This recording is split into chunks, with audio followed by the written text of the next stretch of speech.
And welcome back to another episode of Russia Up Close. I'm your host, Joseph Schutzman, IT professional and father of 8 that moved here to Russia back in 2023. And I'm Eddie, a retired law enforcement professional from Texas living in Russia since 2023. We had a fantastic pilot episode last week and really appreciate all of your participation, your liking, your shares, your comments, your feedback, your critiques. It was really fantastic beginning, and we're very excited to continue to bring this show to you every single week. It was really amazing and inspiring for both of us because your comments just really just fueled us and really just, I don't know, just like lit a fire under both of us to want to come back and do better, produce better content, more content that you will enjoy and will be, as one comment said, it's very edifying. Absolutely. Edifying. I like that. We actually just watched this episode of Tucker Carlson, a recent one that he did, and he had fantastic monologue. We'll link it down in below. But we want to show you the kind of the tail end of this monologue because he really, in many ways, defined exactly what Absolutely. We here on Russia Up Close are trying to do. 100%. Yeah. No, it's absolute gold. It's the way that we hope that all of our viewers either are today or will become by further episodes of this show. Listen. all mass slaughter in history, and we can't have it in the West, period.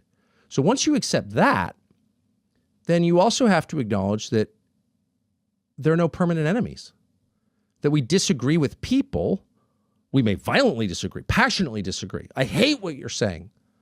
But and this is a Christian imperative as well, but also it's like a prerequisite for continuing to exist. You have to acknowledge and say out loud that if people change, or if you change, because we all do change, and when we're under pressure, we change much more quickly. All of us are changing right now. It's imperceptible to us usually. But keep a daily diary and look at it 5 years from now. You're a different person. You change. And so do all the people around you. And because that is true, some people will change for the worse. Some people will change for the better.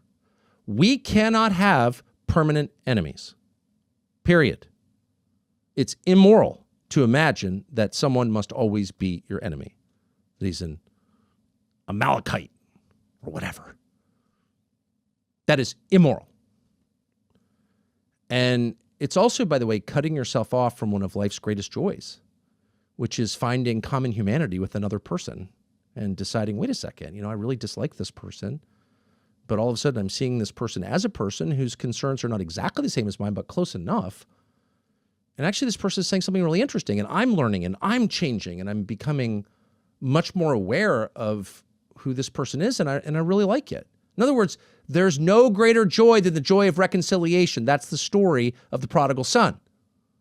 Yeah, he did all kinds of indefensible stuff. Yeah, he wasted dad's money. Yeah, he acted like a total asshole. Okay, but he's back, and we're going to celebrate it. That's the greatest, most profound joy that there is, being reunited to another person, discovering that actually, I really like you. I thought I didn't, but now I do, because there are no permanent enemies. We have to have that attitude. No permanent enemies. That is fantastic, fantastic takeaway, straight fire from Tucker, and very healthy, I might add. Not only healthy, it's quite natural. I mean, I remember, you want to talk about permanent enemies. Let's go back to 9/11 when there was this huge rah, rah, rah to go after the perpetrators of this most horrific and heinous crime that struck the United States. And we were actually told, these are your enemies, and you must hate them, and we must destroy them. But something, at least for me, and I'm sure many of you as well, felt there's something wrong with that. That there's something that I'm missing. And what we're missing is that sense of humanity within us, that we are all connected at some level. We're all created in the image of God. And that's the part that we recognize in each other. And many times when I've had, as we all have, disagreements with people that we admire, people that we love. And when you have that reconciliation, when they're coming back home, they're not only being reunited with you, they're being reunited with that peace of God that's within you. And that's the joy of reconciliation that I think Tucker was trying to make. What do you think? Absolutely. It's a Christian imperative. That's exactly what he said, and he's completely spot on. It is literally our bound duty not to have permanent enemies. And we should seek to have there be a reconciliation, right? The people want to talk. It's something very interesting that was told to me by a European. We have different ways of thinking, both on both sides of the big blue thing. But he said, you Americans, y'all see only black and white. You see the left and the right, the black and the white. There's the cowboys and the Indians. It's embedded in our Hollywood culture. And we've been trained to think in a binary format. There's no spectrum, I guess you would say, except when it comes to more liberal ideas. Then there's literally the rainbow. A bag of Skittles, if as it will. But when it comes to these kind of topics, we think in a generally binary format. That doesn't mean relativity. There is an objective truth, and then everything else is falsehood. But there is a spectrum of these things, and we should seek that understanding with other people. While you may violently disagree, that's totally fine. People are violently disagreeing all over the place, both in the real world and on Twitter and on YouTube, etc. But this is part of the conversation. And when I came to Russia, probably the thing that struck me the most was how much history. I knew that we were lied to in school. I mean, I absolutely know that. The history books tell very, very different stories. Victors write the history, all that sort of stuff. But as far as Russian history is concerned, oh my gosh. I mean, besides the fact that we were taught virtually nothing about Russia other than it was, a Bolshevik communist country, and that was it, and it hasn't changed since then. There are still groups and people and organizations that still treat Russia like it's 1986, you're just like, it's not the same place. No, not at all. And, going back to this point about polarity, if you take a moment, especially those of you who are still in America, sometimes you're so deep in it, you can't see the forest for the trees. But we see it every day. We go on X, we go on these different platforms, and we see the conversations, and we try to engage in the conversations. And before I know it, I'm just as finding a polarity, a pole to state my point, and I fall into that same trap. But I want you to think about this for a moment. Think about the word polarity, and then think of the word multipolarity.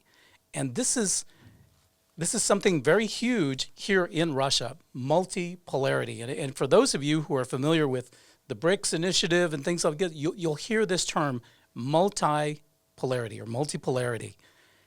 Think about how that word sounds compared to just polarity. Mm-hmm. It's about cooperation. It's actually, at a deeper level, reconciliation. Mm-hmm. Because if you look at who these countries are that are coming together, some who have never been friends or had any really deep diplomatic ties are now coming together. And that's that reconciliation that you find. And if you juxtapose that with the polarity of the West, where it's us versus them, you're either on our side or theirs. Who was it? George Bush, who says, we're going to draw a line in the sand. Mm-hmm. Okay? Think about that. A line in the sand. You're either with us or you're not. That's polarity. Mm-hmm. Just something to think about. Just that whole binary concept. Again, just this way or this way. Either one. That works well with what is objectively true, right? That's fine. That is. But when you're talking about, political arrangements and negotiations and, this, that, or the other, something completely different. So along those same lines, I would highly recommend you go watch this monologue that Tucker Carlson did. I thought it was really fantastic. Absolutely brilliant. Yeah. He nailed it. And, it's those things that you like listening to it and you're like, yeah, duh. Like, that makes, total sense. Like, yeah, I knew that. And then you begin to reflect and think, maybe I did know that, but I didn't act like that. Exactly. So I knew that, but I didn't act that way. But then when you reflect, why didn't I act that way? Because I was told it wasn't cool to be that. That's right. If I'm American, I've got to be this or that. Can't be both. But as we've come to know, living in this country that has been so misunderstood and misrepresented, not only in press, but in Hollywood, in media, just everywhere, you learn that we have much more in common with not only Russians, but I mean, here in Russia, I've met people from countries that I would never have met being in the United States. And you realize that they're just like you and me. We're all the same. We all care about maybe the same. We care about the same things. The same thing. We value the same things. We value family. We value our freedom. We value those things that bring us together. Sure, there might be ideological differences, maybe in religion, maybe in language and culture, but at a deeper level, we're all the same. We are humans. Absolutely. No permanent enemies. Take that one home, sleep on that one. Please. So while we are talking and discussing about this topic, let us know what your comments are. Let us know what your thoughts are. Put them down in the chat. Put them down in the comments. We'd like to know what you feel about this, what you think about it, and share it with us. All right, enough of us. We're going to get this show on the road and introduce you to our first guest. Our first guest in this episode is Stan Filin. Stan is a popular Russian blogger here in Russia. He has a Russian YouTube channel. He also has an English YouTube channel called A Russian Opinion. He just had his second child just a few weeks ago, so congratulations again to you, Stan. He's a super nice guy. I would say somewhat controversial, but I think you'll enjoy it. So let's dive in. Make sure to tell us in the comments what you think of this interview. Stan, welcome to Russia Up Close. Thank you very much for inviting me here. Oh, very glad to have you. Stan, tell us a little bit about yourself. You're on YouTube, right? That's your biggest audience, yes? Yeah, correct. Okay, fantastic. And you're running separate channels, right? Well, I have an English channel, I have a Russian channel, I have a YouTube channel. So, yeah, I'm a one-man team running a bunch of different channels, which means it's very far from perfect. Okay, well, there you go. Anyways, people love your content. You got a huge audience, and we wanted to have you down here to the studio and talk to us about what it is that you do in Russia. What is it that you do in Russia? You're making content. What are you making content about and why?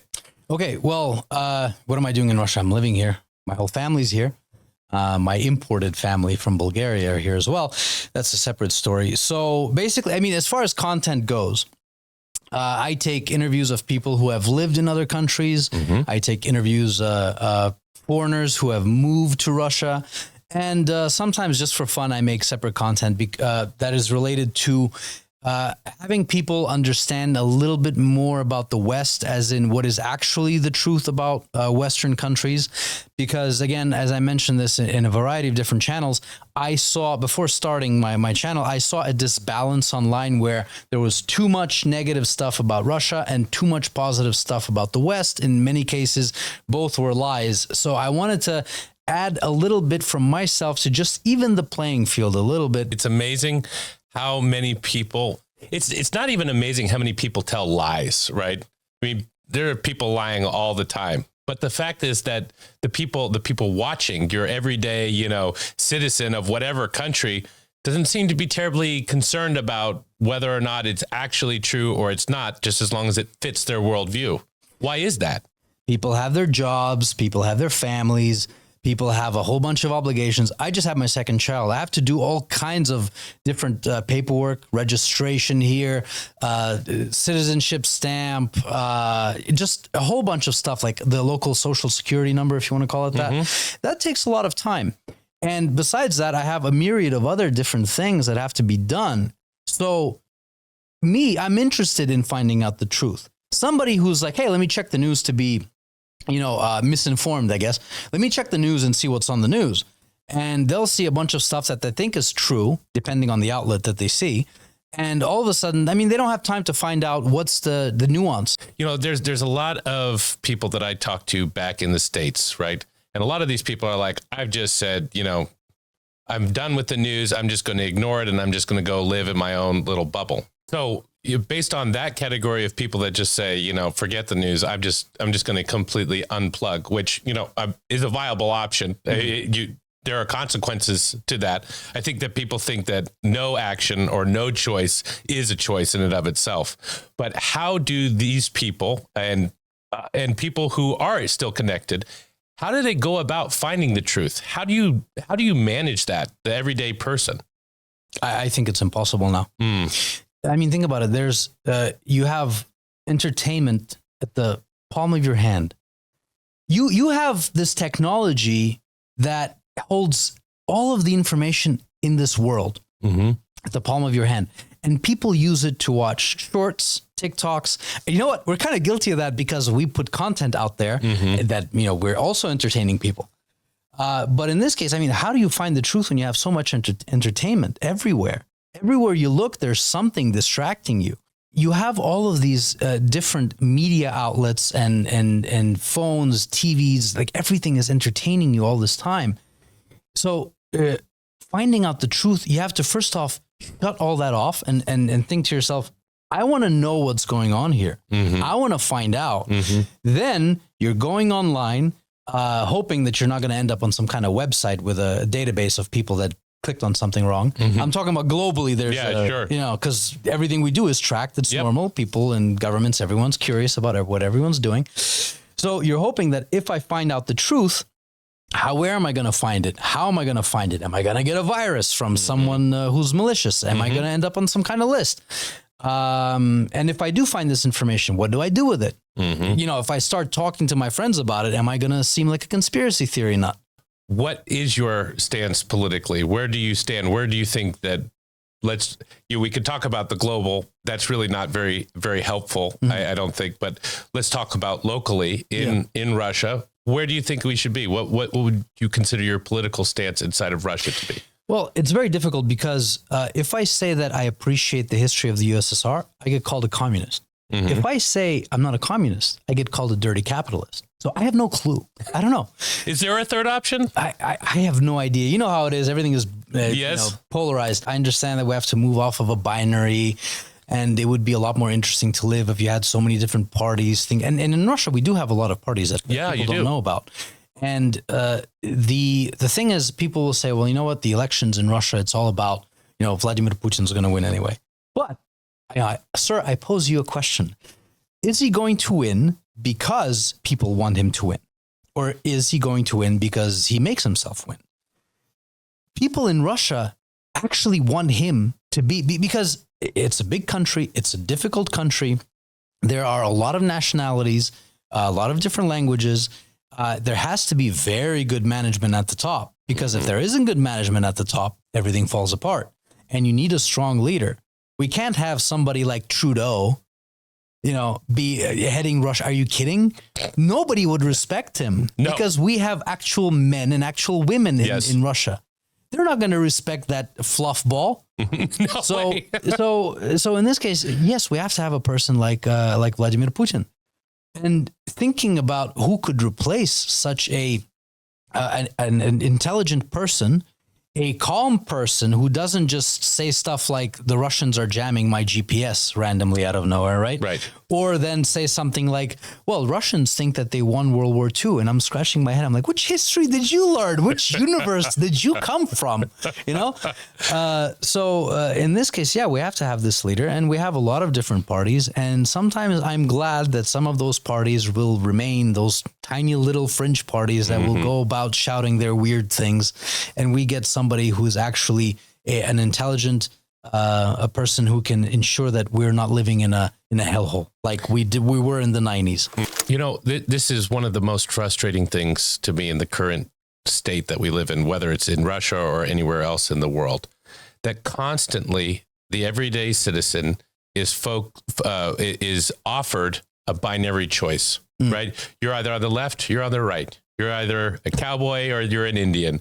You're either a good person or you're a bad person. It's literally you're a capitalist, you're a communist, right? Or a socialist, communist, something along those lines. And somehow, right, everybody that's on one side, they hold this set of beliefs, some of them good, some of them bad, some of them, let's say, neutral. It's easier to control a population if a population has less choice. I'm not saying that's a good thing, because people will take it out of context and be like, Stan is for dictatorship. And no, I'm saying something that is objectively true. When you have a lot of choice, you spend a lot more time thinking about what you're going to do. It's just easier because, and if you're somewhere in the middle, and if you start looking at things in a different way, well, then you're a conspiracy theory nut. let's talk about birth rate in Russia. Sure. There's a lot of people talking about statistics about how Russia's just, the abortion here is horrible. Abortion is horrible everywhere. I am against murdering children 100%. And that's exactly what it is. But let's talk about America and Russia with regards to abortion. Okay, well, here it's not that that much of a hot button topic yet. It's not a voting topic like it is in the U.S., where you're either pro or you're anti, and you can't be anything in the middle. But you're right. Let's call it what it is. It is the murdering of children. It's not freedom of choice or freedom to control your body. No, because it's already a different DNA. It's a human being, a heartbeat and everything. It is not. It is literally the ending of a life. That it is what it is. I think a comedian, Bill Burr, made a very good skit. He said that, it's like somebody making a pie, and they're cooking a pie in the oven, and someone comes in and he just chucks the pie out of the oven, right? And he said, well, that's not a pie because it's not ready yet. And Bill Burr is saying, well, it would have been if you let it sit there and cook. Right. It would have ended up being a pie. So that would have ended up being a baby, right? And it is horrible. I completely disagree with I understand that in some cases it's necessary, medically necessary. I understand. But it's turned into, maybe it started as a medical necessity, maybe, but it's turned into a contraceptive, especially in the West. So you talked about Russian women. Yes. And we've actually had several other interviews about feminism and femininity. Ooh. And the difference between Russian women and, let's just collectively not pick on anybody and just say Western women. Sure. Nowadays. From your perspective, what do you feel like the difference in Russia versus the Western women with regards to feminism and femininity?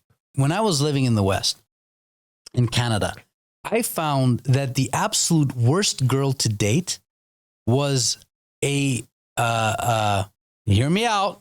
Let me finish my sentence before you start going nuts. I'm not talking about you, but in general, the audience. The worst one was someone out of the Soviet bloc who was brought as a child, and they have the values of, well, my man has to do everything for me, provide blah, blah, blah, blah, blah. But they don't have the values of I have to do everything. I have to cook, clean, and become a good wife and blah, blah, blah. They don't have that in them. They have a mix. They have this, I'm going to be working and I have this freedom, and because I'm living in the West and I'm a woman and I'm free, blah, blah, blah. But at the same time, they expect to be treated like they would be treated out East. When you're living a hard life, you are you are striving and trying harder to do the right thing. But when you have comfort, then everything seems so much harder. It's like living an hour and 45 minutes away from the city, and going to the grocery store 30 minutes away is like, like this. But then you live in the city, and the grocery store is just at the bottom of your flat, and you're like, I don't know if I can feel like I want to go all the way down there, like. Yeah, well, I mean, you can put it into like regular words and not even use statistics. You can just use everyday life. For example, if I didn't have any kids and I didn't have my wife, I just had a girlfriend here, a girlfriend there. It doesn't really matter. I wake up on Saturday morning from me going out to the bar with my friends or something like that. I wake up on Saturday morning. I go out. I take my bike, my motorcycle. I go riding. I stop off, get something to eat. I get bored. I'll buy a ticket to Turkey. I'll go on the beach in Turkey somewhere. I'll find a whole bunch of other girls.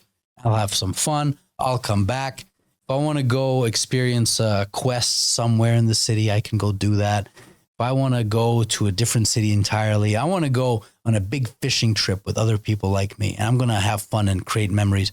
That's amazing. It's great, right? Yeah. It's fun. Till it's over. Till it's over. Yeah. Till you can't do it anymore. Till something happens and there's no one to support you.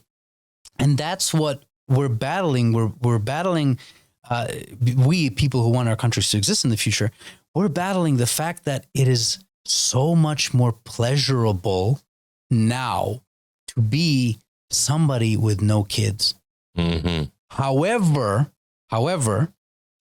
it's not going to be pleasurable at all in the future. Mm-hmm. And if you get people's mindset to change, Mm-hmm. if you get them to be a lot more goal-oriented and long-term goal-oriented, then perhaps you can do something about the poor birth rate that we have.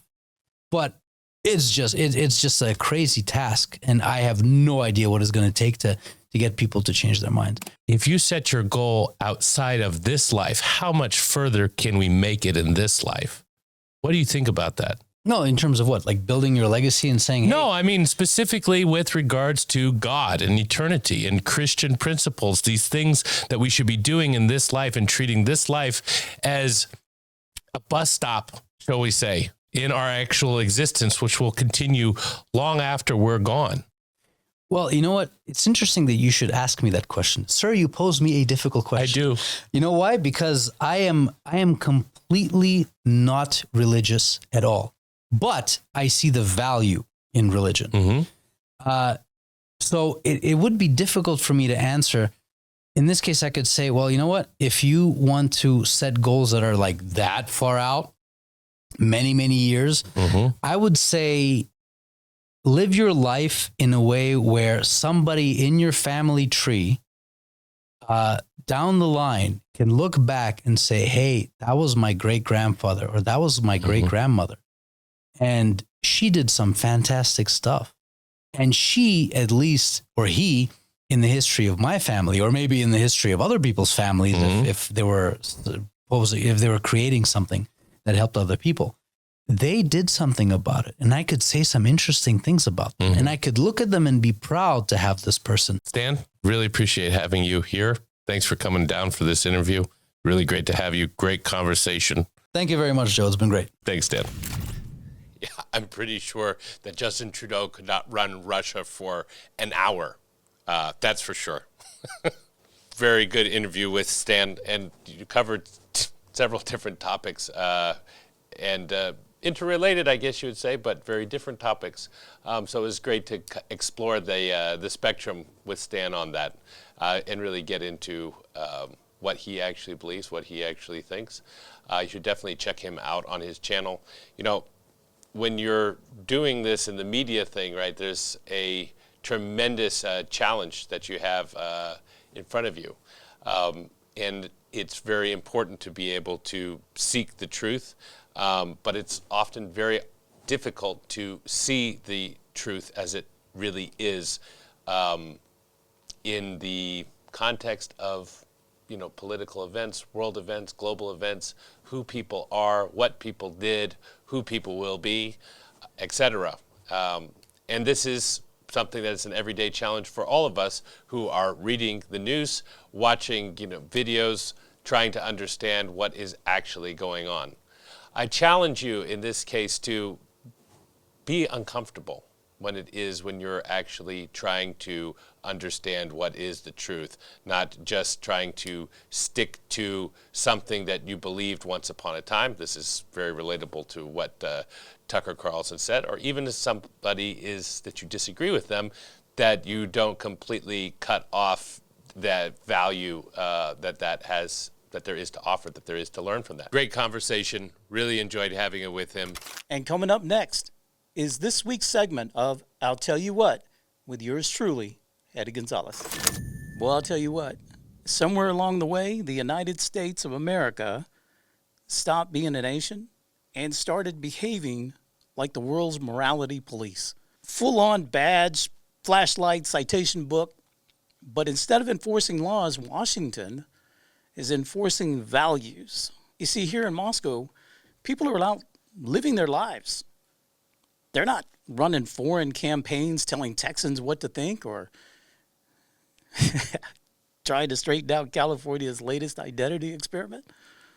You know, people go to work, raise kids, walk the dog, pay the bills, and somehow the country that isn't lecturing anyone is labeled the threat. Meanwhile, in Washington, every embassy, every agency, every spokesperson sounds like a traveling preacher with a PowerPoint slide deck.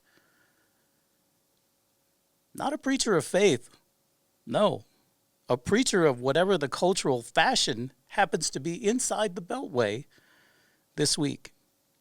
And make no mistake, this isn't diplomacy. This is moral franchising.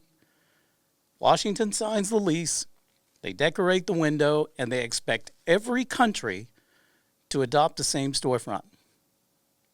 You know, Russia isn't exporting anything. No NGOs, no one knocking on doors in Nashville. When's the last time a Russian knocked on your door in Nashville? There's no cultural missionaries landing in Miami. Nobody from Moscow is trying to convert the American South to Orthodox Christianity or Russian patriotism. But Washington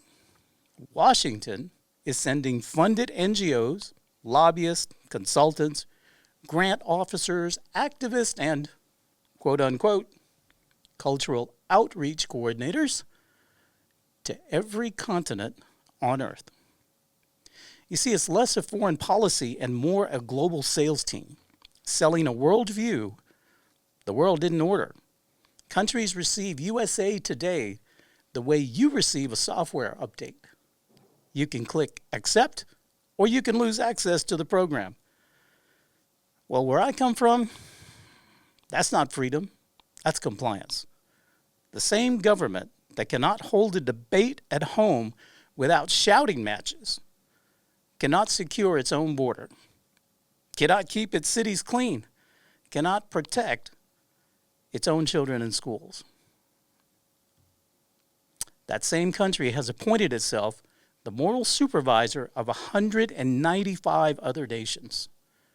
Imagine a neighborhood where one house has a collapsing roof, a broken window, weeds tall as a mailbox, and the owner has the audacity to come to you and tell everyone how to do landscape.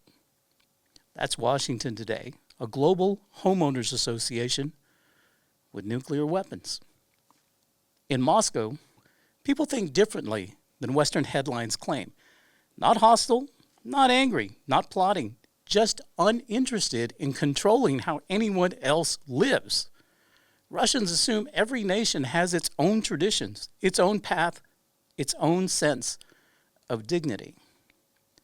They don't expect Angola to live like Japan. They don't expect India to live like France. They don't expect Texas to live like Russia, although we're more similar than you've been led to believe. Yet Washington expects Russia to live like California. Oh my. And when a country politely declines, that's when the full moral toolkit comes out. The sanctions, the pressure, the social engineering, the funding of activism, withholding aid, and constant moral lectures from officials who can't even balance a budget. They shut down the government. This isn't the behavior of a confident nation. It's the behavior of a nation that's lost its center and is now shouting instructions at everyone else. Nations once led by example. People saw prosperity, stability, dignity, and wanted to follow that model.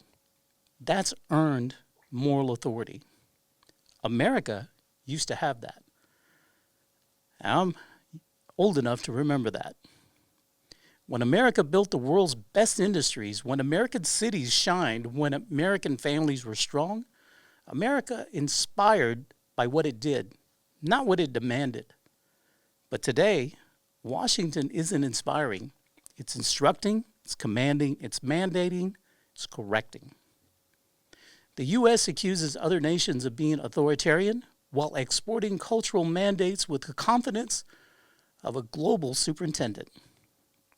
You know, Russia isn't trying to tell the world how to live. Washington does that every week. Now, somewhere along the line, America replaced diplomacy with secular catechism. And as a Texan who loves his country, that ain't leadership. That's a crusade without a church.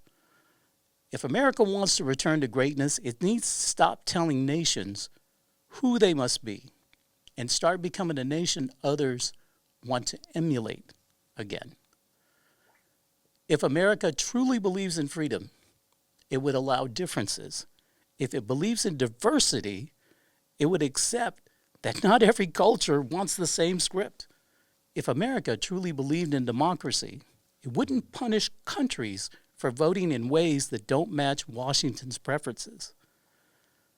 The world doesn't need moral supervisors. It needs respect, understanding, boundaries, and the wisdom to let civilizations choose their own course. And I'll tell you what, the United States could gain more friends by minding its own house than by judging everyone else's. Nations don't respond well to scolding, do you? They respond to strength, dignity, and example. Be that example again, and the world would listen. Try to control the world, and the world will resist. It's time America puts down the moral badge and picks up the mirror. And that's this week's I'll Tell You What. I would like to introduce you to our next guest, John Henry Westen, CEO of LifeSite News. LifeSite News is one of the largest pro-life news organizations on planet Earth. John Henry Westen has been at its helm for the past 30 years, give or take. The man has undergone tremendous amounts of persecution for his defense of children's right to life, as well as for upholding his own belief and faith. He's also the father of 8 children, and he recently visited Russia several months ago now. He had tremendous interviews. You should definitely check out his channels, John Henry Westen Show, LifeSite News, as well as Sign of the Cross Media. Many people tried to convince him not to come to Russia, and you should definitely hear it in his own words. With no further ado, John Henry Westen. John Henry, thank you very much for joining us on Russia Up Close. Thank you for having me, Joseph. Good to be here. It's really our honor to have the CEO of LifeSite News here in Moscow, Russia. The first time you're invited by the government, and this time it's the church that's invited you. Yeah. That's quite something. It actually speaks to something. It was when I came, the government had this mindset, but a lot of people at the time said, "Oh, that's fake." Well, actually, they continued with that fake forever then, and it's come to a point where now that they've passed laws. So in the past 5 years, you've seen these laws. They've banned pornography. They've brought down the abortion rate. And this is what's really stunning. They brought down their abortion rate from 2.5 million per year to 500,000 per year. And unlike the West, where we brought down our abortion rates incredible from, 1 million a year to like 500,000, except at home, it's all done chemically now. But here they've also brought down their chemical abortions. So there's the medical abortion industry is not at all what it's like at home. So we have sort of fake numbers at home. Yes, we're lower in terms of surgical abortions, but we're actually still at the same amount or higher because of what they call medical abortions or chemical abortions. Also, the laws here to protect the family are stunning. When they banned LGBT propaganda, I know the world screamed and shouted, but they don't have the trans phenomenon here mutilating their children. They don't have, and they can't have by law, the pushing of a lifestyle that's so deadly on children. It's just not here because they're not allowed to. The children aren't given these lifestyles that are going to harm them. They're going to harm their bodies. It's going to harm their minds. And ultimately, it harms their souls. And they get that here. So they're really a culture striving for what I'd call health. It's really beautiful to see. I know there's a lot of trepidation about Russia from the West and a lot of fear. But having been here, and seeing what it is, it's truly remarkable. It's not a fake. I actually think you are more proof of that than just about anything else. Your story is well known to your listeners, but I mean, to so much of the world, your story would be, what? A Catholic man came here into Russia with his whole family, and he's not persecuted. How do you even get to Mass? I guess you're converting to Orthodoxy. I've reached my 2-year anniversary, so I've beat everybody's expectations so far. It's really sad, and I know that you have experienced this personally.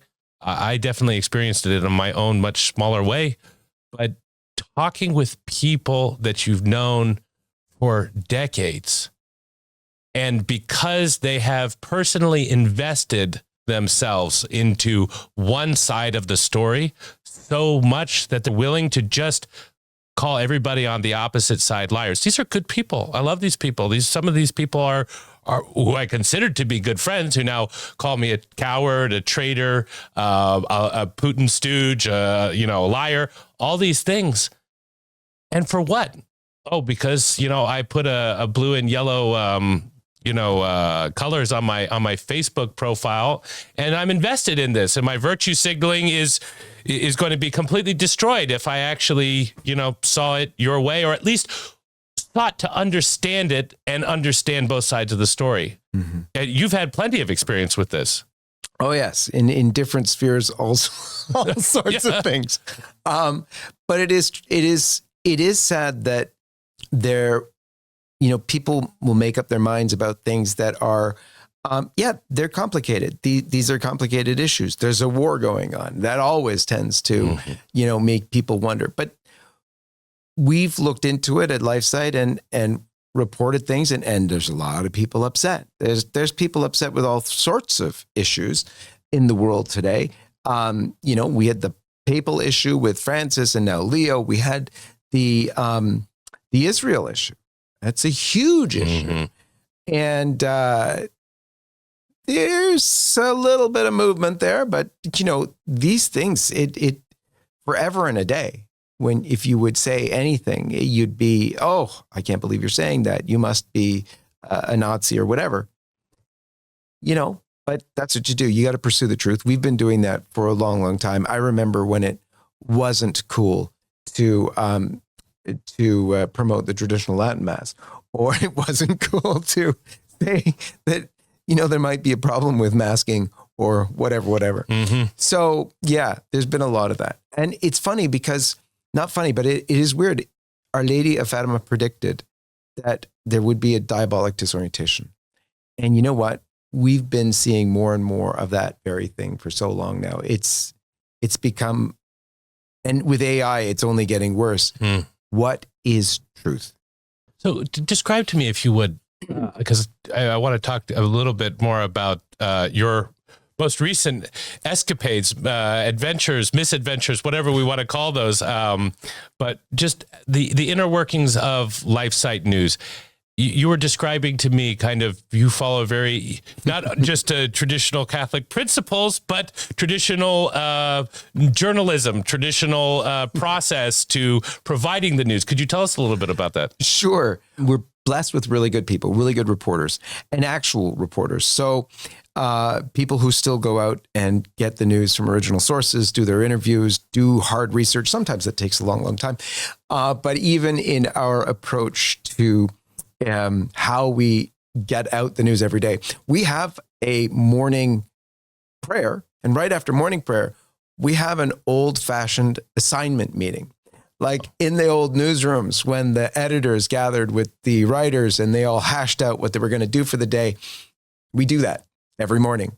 Now it's a daily news service. So throughout the day, you're going to have more and more, and it's built in. We know that's coming. So the news that will break that day, we're already on, and we're all over the planet. So I love being here now because now I'm with the Europeans real early in the morning. And so, here we're going with all this stuff. So it's great, but we have them all the time. So we're really sort of 24 hours, if you will. But every morning, that traditional meeting where we hash out like the 10 top stories we're going to cover. And then later stuff might bump it, but it's still very traditional. And it's great because you get to interact with the writers and bring to them some other aspects. Okay, you're doing that story today. Remember, Elon Musk last week or 3 years ago said X. And another writer will give that because they're saying, yeah, 3 years ago, I covered Elon when he was dealing with something similar and saying this. It's a beautiful interaction. It also provides checks and balances because some writer or editor will say, actually, no, what really is going on is this. That's beautiful. And you have my admiration for sticking with it for 3 decades. And this process is so important. You know, we have this, like you mentioned, this AI that's coming out. I mean, you're getting into arguments now with people, and people are even too lazy and unintelligent to argue. And they're just like, hey, Grok, you know, roast this guy, you know, like, and the AI spits out and you're like, this isn't even an argument. Like, this isn't even true facts. You know, people are like all very concerned about, well, you know, we want objective journalism, but everybody has a bias. Yet that's a reality, including the AI. Just so we're very clear, there is a bias or a what shall I say? There's contextual, right? If you're traditional Catholic, you want to receive your news from a traditional Catholic point of view. There's going to be these points of views. I'm not saying bias in like we have an agenda to, you know, like this, but clearly LifeSite News has an agenda. You're pro-family, you're pro-life. If that's wrong to have that agenda, then what's the point? Okay, so your most recent drama in your life just happened, I don't know, not that long ago. Somebody or some group of people tried to kick you out of your own organization that you poured your blood, sweat, and tears, and that of your wife and your families as well, I might add. Can you tell us a little bit about what happened? Yeah, I mean, there was a very public part that everybody can still go listen to because there was our board conversation was leaked, and that was illegal for one thing. But I mean, it was very clear that there was accusations made, and the board looked into it. They looked into it because what was done initially was illegal by way of our bylaws. We have very clear bylaws. We're, registered 501c3 corporation in the United States. And so there's bylaws that govern our organization. And when the July 2nd happened, I was voted out illegally because we have it that you have to have 5 days notice for the removal of a board member. And so that went forward in a process that would have been deemed illegal in any court. So the chairman of the board thereafter, with legal counsel, said, this doesn't fly. It can't fly. So he made a determination that it was not a legal process and therefore wrote to the board indicating such. I was encouraged then to write to the staff indicating, hey, I'm actually still a board member and also CEO, because what happened was it was the same motion that were used to remove me from both positions. And when that happened, there was another kerfuffle. And anyway, the board determined that the best way to settle things would be to have every board member up and down vote for their existence in the board. So, a week or so after the first recognition that I was still on the board was this up and down vote. And I put myself first. I said, look, if you want legitimately to get rid of me, here's your chance. Go for it. And the board had by this point ascertained at least a few things about what had happened and voted the other way. And then we had an independent investigation as to what really was going on. That first served to clear my name in terms of the gross charges that, they were ridiculous. And there was a charge of annulment, which means personal gain from the purchase of a building in our town for a studio. And that was pretty ridiculous. The issue came because, we didn't want to put it in the name of LifeSite because we're a targeted organization. And so we put it in the name of a numbered company. I was the signing authority on the numbered company. Surprise, surprise, because I'm the one in town. But all the shares were held by LifeSite. Mm-hmm. So it wasn't a thing. But certain people wanted to make something of that. A number of other charges as well that all were found to be false. And so this went on, and the board discovered there was, this falsehood going on, and had to take decisive action to sort of remedy it. Mm-hmm. They did. I think I, in a way, I'm really grateful for what happened, because had it not happened, we couldn't have got to the bottom of some of the stuff that was going on. So praise God in the end. And I'm not at liberty to say too much more, because, we had, those who misrepresented things, people have resigned from LifeSite and things like that. So there are, we're at a point now where we're actually much healthier from where we were before. We are still struggling because that was a big deal for our donors. That was a huge deal for our donors. And so the ramifications are still ongoing. So you're here now. We're kind of in the middle of your time here in Russia. So far, what would you say has surprised you the most? The openness to talking Catholically from officialdom, from government officialdom and Orthodox officialdom. So it's interesting. And maybe I've only met the bishops and politicians who are sympathetic that way, but I've been pretty stunned, because coming from the West, you expect, a lot of, even animosity. That's the feeling you get when you're in the West. Oh, whatever. There's two thoughts when you come here. One is that there's going to be animosity, but two is that, they're going to set up a Potemkin village for you, and it's going to be, it's all fake. It's a fantastic point. We're over here in Russia talking to the Russian Orthodox, both of us as traditional Catholics. It seems that there is this attitude that we have had as Catholics.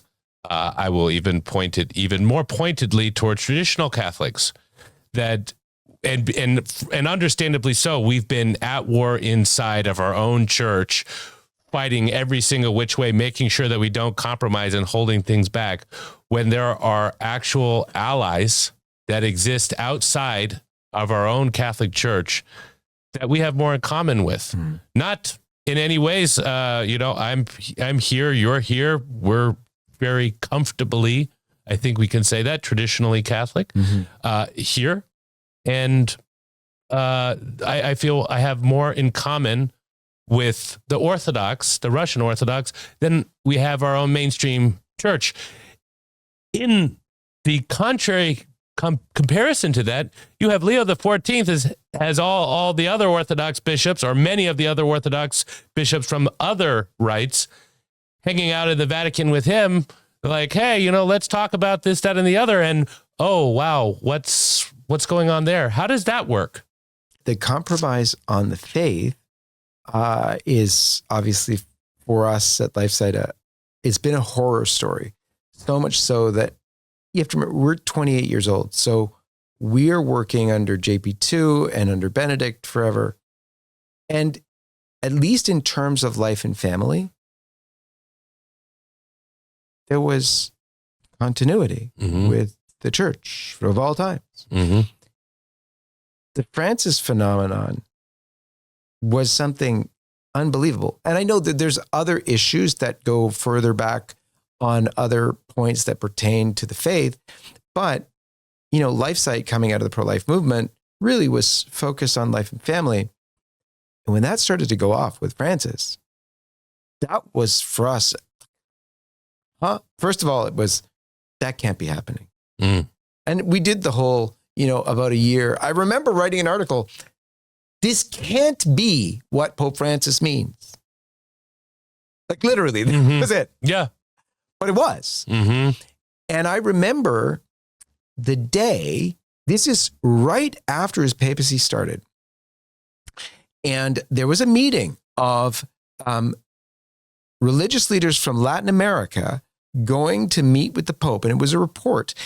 And that was the most stunning report because it was the one that was reported all over the place. And you'll see it just literally weeks after the election, that he first pronounced that there was a gay lobby in the Vatican. And we're right on top of the news all the time. You will not find that report on LifeSite day of, nor even the few days after, because in the same meeting, Francis talked supposedly about someone praying over 1,000 rosaries for him. And he was very upset, he said to these religious leaders from Latin America, "What's with the counting?" And I said, that's got to be fake. No pope would ever cut up the rosary, let alone people offering him a rosary bouquet. No way. That's fake news. We're not running with that story about the gay lobby. I don't care how, whatever it is, it's wrong. Mm-hmm. A week later, I was in the Vatican, and we had lots of connections in the Vatican. And I was talking to one of my Latin American connections inside the one of the congregations. I probably should name it, but anyway. And I talked to him about this interview. I said, look, that went around. We never covered it because I know it's fake. Because, first of all, who does like meetings that are just reported on, not through the proper news channels? They come out of a leak. Come on. And he said, no, of course it was real. In fact, you're going to see with Francis a whole new style of communications where a lot of this stuff is just going to come out like that. But my point was about the rosary. And he said, no, that's all true. I thought something's really, really, really wrong. I didn't let that sink in right away, but it developed into where we got to eventually, which is an impossible position. So yeah, there is so much stuff going on the inside of the church that is horrific. Seeing here our brothers in Christ who don't share all the same points of doctrine, but are much closer to where we are in terms of the faith and the faith of our fathers and our traditional beliefs. The Orthodox, many people say, oh yeah, but they're wrong on divorce. Sorry. Have you read Amoris Laetitia? And if you think, oh, you can still interpret that the right way if you do those mental gymnastics, well, you have to also read the Acta Apostolicae Sedis, which is the bad interpretation made into authentic magisterium. So it's really hard to throw stones from a glass house. And right now, thanks to Francis and Leo sort of continuing in that tradition with the LGBT nonsense, we're pretty much in a glass house. And so it's really sad, but it's a time to open our hearts, our cooperation to Christian brothers who are from different denominations to fight for life and family because our church needs it. Mm-hmm. And I want to close with this as a last question, just on this one point. Do you feel that people in general have a working, correct understanding or what they've been being fed in the mainstream news that we claim to completely distrust with regards to Russia? And how would you recommend that people, if they're not, receive better information and an understanding of what's going on in Russia? Well, it's an interesting question. I hear the issues a lot from people. Oh, it's Russia. You can't trust anything, blah, blah, blah. And again, that pertains to war and all sorts and history, et cetera, et cetera. But to realize the progress that they've made here. And when I say progress, I mean in terms of virtue and in terms of life and in terms of family. It is real. It's undeniably real. But I think actually you personally and your family are probably the best poster child to disabuse them of the notion. And so if they really want to learn for real what's happening, I'd encourage them to go to Russia Up Close, which is your show, so that they can actually learn about Russia up close and personal. Thank you very much for that, John Henry. Really appreciate you coming. It's really exciting to have you here. I cannot describe that to you or to our audience. Please check out LifeSite News. They have a lot more of this news coming from John Henry's trip. You'll be seeing a lot of that on their website and media outlets, I am sure, coming very soon. Thank you. Thank you. It was really fantastic to have John Henry Westen on this show. And of course, he is welcome again anytime. I love LifeSite News' reporting style, and I love their old-fashioned approach to reporting. Seeking the truth always. You can read authentic articles by authentic journalists seeking to share that truth with other people. You know, LifeSite News, not only John Henry himself personally, but also LifeSite News has been dramatically persecuted, especially on search engines. You know, they have a 30-year-old brand name, and still when you search LifeSite News on there, on Google, you can't even find it on the first page. It's that bad.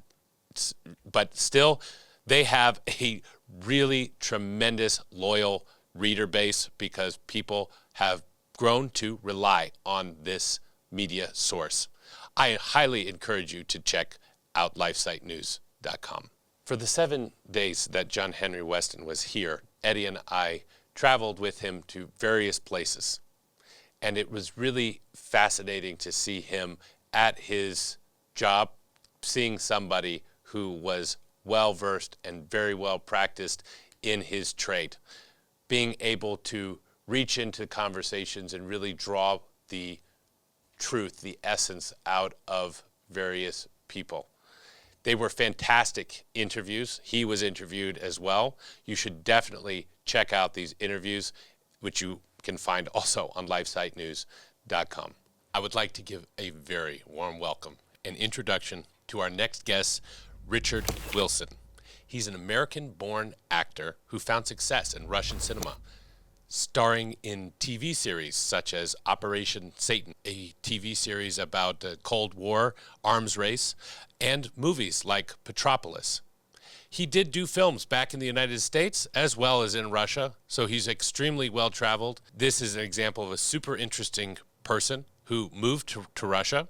He talks about this in his interview, how he came, his history back from where he came from in California, his college days, etc., and now his time in Russia. He is a walking encyclopedia of Russian culture, and this man has forgotten more about Russian literature than most Americans will ever learn in the first place. So, without further ado, I introduce Eddie, interviewing Richard Wilson. Richard Wilson, welcome to Russia Up Close. Oh, thanks for having me. It is such a pleasure to have you here because, one, you're an amazing person. And next to that, and more importantly, you're a personal friend of mine. And I find that fascinating that there's a California native who's been living in Russia since, when did you first? 2013. 2013, and has found success in Russian cinema more so than you did in America. How does that happen? I don't know. I mean, when I was in Northern California, I applied for some Hollywood films, and one person wrote back and said, "Yeah, you're not really interesting." So my attitude was like, "To hell with Hollywood," and I stopped acting for a long time. I came to Russia to teach, not to act. Mm-hmm. And somebody was, next friend of mine was looking for an American actor. I said, I can act. Mm-hmm. No. And I said, yes. Were you trained? Yes. So I did Operation Satana, this TV serial. Bob playing a CIA agent. And then that was it. And then after a couple more, got an agent, and then a lot more films. Yeah. And got into it. Wow, that's just amazing. And one of the things that I really, really appreciate about you, because you've been here for 13 years now, is you are literally a walking encyclopedia about Moscow. How did you acquire such knowledge? It's like a lifelong obsession with Russia, Russian history, culture. Literally since I was 10, 11 years old, reading a lot before coming here. First of all, I never thought I would come here after having problems in Ireland. And so I just thought, well, I will read everything I can. And that's when I realized that, I realized that I want to visit Russia. I'd like to visit Russia. And then number two is that there's probably every book about Russia except one, in my opinion, is Russophobic. Every single book. Books that are written in the West. Yeah, books written by Americans, English, French, Germans, Italians. They come here and they look down their noses on Russian culture, Russian people. And there's like these tropes, these certain things that they point out every time: depression, alcoholism, violence. And Russia is always behind, always. It's almost like archaeofuturism, like they're in the 14th century with nuclear weapons. So when did you have your conversion, if I should call it this, away from communism? When did you realize maybe this is not the way? It was around 95. I started thinking, first the Communist Party of the United States started to get really weird. I remember they were like, let's support the gay marriage. Wow. And I was like, what? And it was me and this old Yurok Indian, this old logger. We voted no. And in our local group, everybody voted yes. I was like, I'm done. So I went to the anarchists, and they were just as liberal, not left-wing. I don't like to say left-wing. Today's left is, these purple-haired lesbians are not. I've met old communist dock workers from San Francisco who said, "You want to know why you have 8 hours today? Me. They broke my bones to give you this." And I was like, "Wow, spasiba, thank you." And, it was this old Mexican dock worker who's just everything. He said, "Everything has been broken. They broke me with hammers, and I did it for you." And I was like, okay. Thank you very much. Gracias. The Democratic Party of then to now, there's no semblance. I don't even recognize it. And I even think some staunch Democrats who are probably long past are probably rolling in their graves seeing what the liberal left has become, because it's become anti-family, anti-God, anti-law and order, just everything anti. Just whatever's good, just put anti at the beginning, and that's going to be our liberal agenda, or it seems that way to me. What do you think about that? Yeah, the Democrats. I think the last good Democrat that I liked was Kennedy, and that's they got him. I don't know. I think both of these the parties in the U.S. There was some American vlogger in England, and he said something that I heard him talk. They were like, "Why do you like England?" He said, "Well, I came here to go to school, and I just ended up staying because I like it. I like the fact that I don't need a car. I can just take the metro. I can take a bus, trolley, tram. And another thing I like is my healthcare. I have free healthcare. Another thing I like, I don't hear shootings at night. Yeah, sure, there's stabbings, but there aren't. The English stabbings are down here. The American stabbings per capita are much, much higher, like 10 times higher. So I feel like I'm in a safer society, a society where the people care about each other, pretty much. Why would I go back to that? And I feel like both parties in the U.S., it's one party. All they care about is Wall Street. That's all they care about. How many times have they said about Russia? It's a gas station. nukes. It's basically one state has a higher GDP. They're obsessed with GDP, with profit. That's it. That's all they care about. They don't care about the workers. Neither party care about the workers. They care about pushing their agenda and overturning governments throughout the world. That's it. What brings Russians together? And here's the point I'm trying to make. You go to America, people look at me and, Caucasian, and it's like, you Mexican? Yeah, I'm Mexican American. Yeah, I'm Cuban American. I'm French American. Or, yeah, I'm just a Yankee. Or I'm from the South. Whatever. Everyone has an identity. But it's a separate identity. It's always hyphenated American. Mm-hmm. You come to Russia, and there's a multitude of ethnicities, and they all identify as Russian first.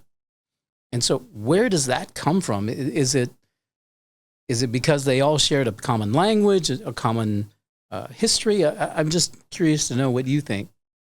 You have Ruski, and then you have Rossianin. Mm-hmm.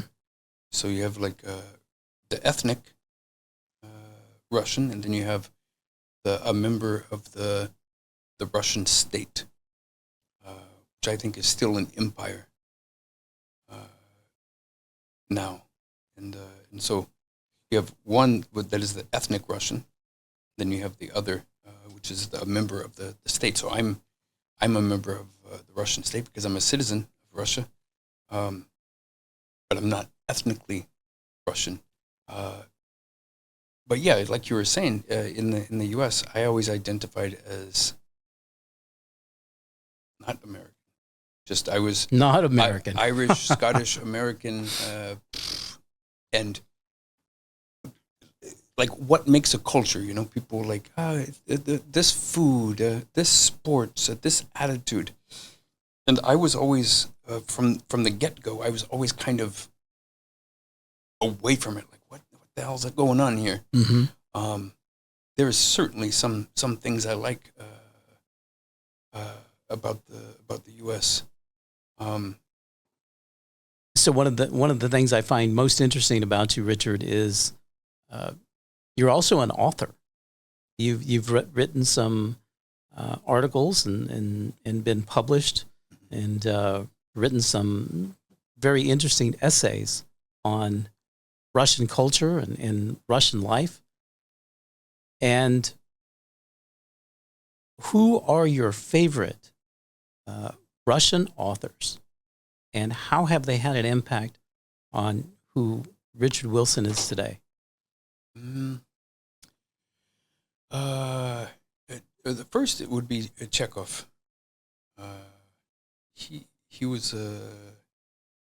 he wrote short stories, but he also wrote plays, and so a lot of actors and stuff they are familiar with his plays, but maybe not his stories. But then you have other people who they only read his stories, but then his stories are separated too. So you have the early stories, which were almost always funny, comedic, humorous, and then after he wrote The Steppe, and I think in 1886, everything switched. And the reason everything switched, I think, is because he had TB and he was dying. And everything became very serious. And he did something that nobody had done anywhere in Russia or the West, is he had this, Christ tells us to not judge. And what he did is he really didn't judge his characters. So he gives you a bad person. But the thing is you see this bad person and you also see the good things about this person. So he really didn't judge his characters. So somebody, maybe they're having an affair. He's not judging this person. He just gives you the circumstances. And you look at this, and I like to say he's an author for adults. So you mentioned earlier that you don't identify as an American, but you're now a Russian citizen. Mm-hmm. Do you feel Russian? Do you identify as Russian? Do you identify as an American now living in Russia? Who is Richard Wilson today? Yeah, I definitely don't feel like a Russian. There's so many things about the Russian character that's not mine. Like, I'm not a patient person. I'm not long suffering. You know, you get in my personal space and I push you. And I still do this. I'm like, go away. Don't touch me. Yeah. I'm very introverted and I've always been like this. But I mean, every country has their problems. America has problems. Russia has problems. I prefer Russia's problems to America's problems. I prefer, you know, when I walk out, that took me a long time, and it still gets me sometimes. You know, a lot of people will say Russians look depressing. It's just like a moot. You know, there's no non-smile. It's nothing. They're just, and you start talking, and they're like, конечно. Откуда? And then they smile. You're like, there it goes. You know, and going back to the U.S. The last time, it kind of freaked me out. I was like, oh wait, I've become Russian because, hi, how are you? And I'm like, what the hell are you laughing for? Why are you smiling at me, man? I don't know you smiler. You know, and then again and again and again for 30 days, smiling. I'm like, whoa, smiling at me? Why are you smiling? Are you crazy? You know, and I never really got into that. You know, I think when I was a child, I would see this stereotypical hi smiling. Ugh, you're selling me something. That's what my grandpa used to say. Richard, thank you so much for coming on to Russia Up Close. Thanks for having me. You're welcome. Thank you. What a fantastic guy. Extremely interesting person. You should definitely look up other interviews about Richard Wilson. He's got a tremendous amount of stories to tell. We got to hear a really interesting part about his background, something that I didn't know about, certainly before Eddie introduced him to Russia Up Close. No, but you got to love the guy's honesty and the upfrontness, and that's one of the cool things about doing interviews here on Russia Up Close. You don't exactly know who you're going to get, and there's a variety of backgrounds. It's extremely diverse. You get to hear a lot of different perspectives, and you get the ability to glean all sorts of interesting lessons from a variety of characters. And, of course, no story is truly complete about Russia than talking about Americans and our smiles and Russians with their straight faces. You know, they say in Russia, the smile is not free. In America, it is. But I love the genuineness with how Russians present themselves in everyday life. And Richard is absolutely right. It's a little bit shocking when you come back when you're used to everybody being straight-faced. The man has a tremendous talent for telling stories, and we hope to get some of those stories on future episodes of Russia Up Close. So episode 2. There it is. We really appreciate you joining us today, wherever you are, in America, in Russia, or another country. This has really been another great show with great guests.